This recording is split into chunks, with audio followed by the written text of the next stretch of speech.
फैसल बावड़ा साहब हमें ज्वाइन कर रहे हैं, उनसे उनका नुक्ता नज़र जान लेते हैं। फैसल बावड़ा साहब बहुत शुक्रिया। 14 साल कैद की सजा हुई है फैज हमीद को, आपका नुक्ता नज़र जानना चाहेंगे।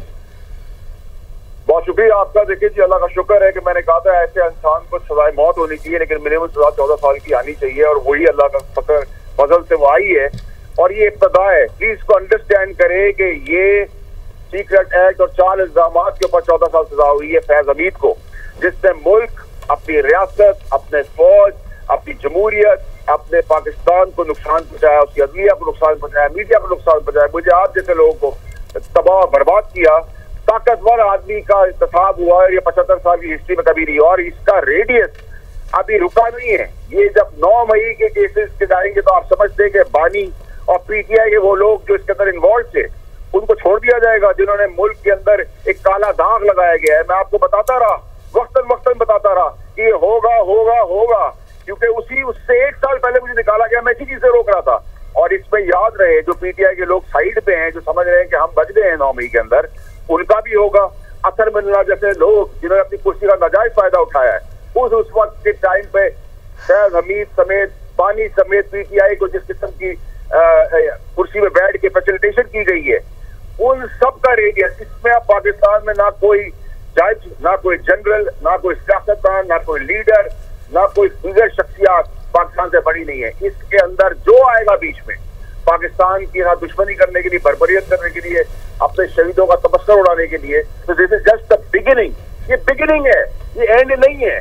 मैंने आपसे कहा था कि अब रियासत, सियासत, पाकिस्तान बदमाशी, गुंडागर्दी, कत्लो गारत नहीं बर्दाश्त करेगा, नहीं बर्दाश्त करेगा। हर एक्शन का डबल रिएक्शन होगा बर्बरियत से। वो बर्बरियत से रिएक्शन कब आता है? जब इंसाफ के तकाजे पूरे होते हैं। और पाकिस्तान में जो चीज रुकी हुई थी तरक्की के लिए, वो पाकिस्तान के अंदर इंसाफ था। तो अब अक्रॉस द बोर्ड इसमें बहुत सारे लोग आएंगे और ये गंद पाकिस्तान से साफ होना बहुत जरूरी था। प्लीज अंडरस्टैंड करें कि इसका सारा क्रेडिट अल्लाह ने असबाब बनाया, वसीला बनाया कि सीडीएफ को जाता है कि उन्होंने अपने इदारे से बुनियाद डाली है, तो ताकि किसी को कभी ये ना हो कि अपने और पराओं में तो फर्क हुआ।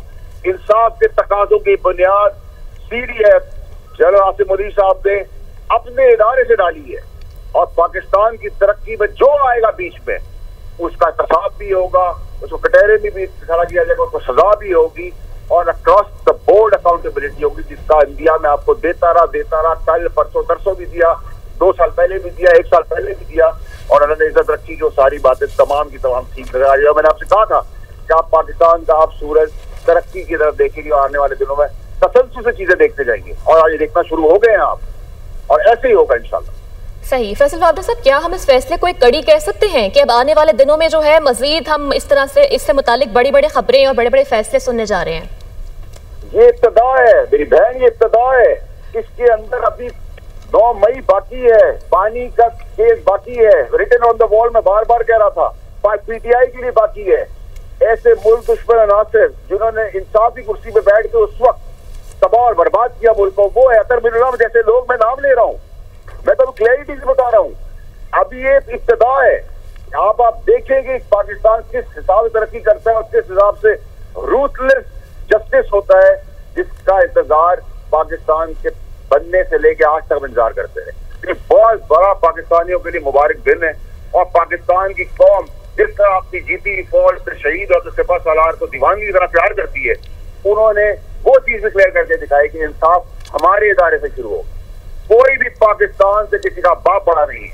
ये लाउड एंड क्लियर मैसेज है। जो अपनी कुर्सी में बैठ के पाकिस्तान को नुकसान पहुंचाएगा, उसकी कुर्सी भी ले ली जाएगी, उसको कटहरे में भी खड़ा किया जाएगा, और कुछ जगह पहुंचाया जाएगा, जहन्नुम रसीद किया जाएगा, वही साथ दुश्मनी करेगा। फैसल बावड़ा साहब, बैरूनी ममालिक को इंटरनेशनली क्या पैगाम जा रहा है इस फैसले के बाद?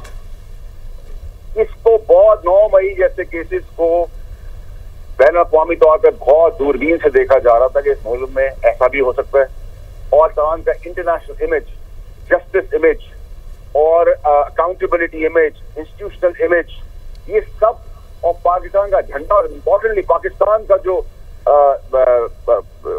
पार्ट है वो बड़ी पॉजिटिवली ली जाएगी। क्यों ली जाएगी? क्योंकि यहाँ से इंसाफ आम छोटे गरीब आदमी का होता था। मुल्क का दुश्मन और मुल्क का बदमाश और मुल्क का गुंडा जो भी है, जिस इदारे में बैठा है, वो पाकिस्तान का बाप बना हुआ था। ये क्लियर हो गया कि Pakistan first, absolutely no doubt about it.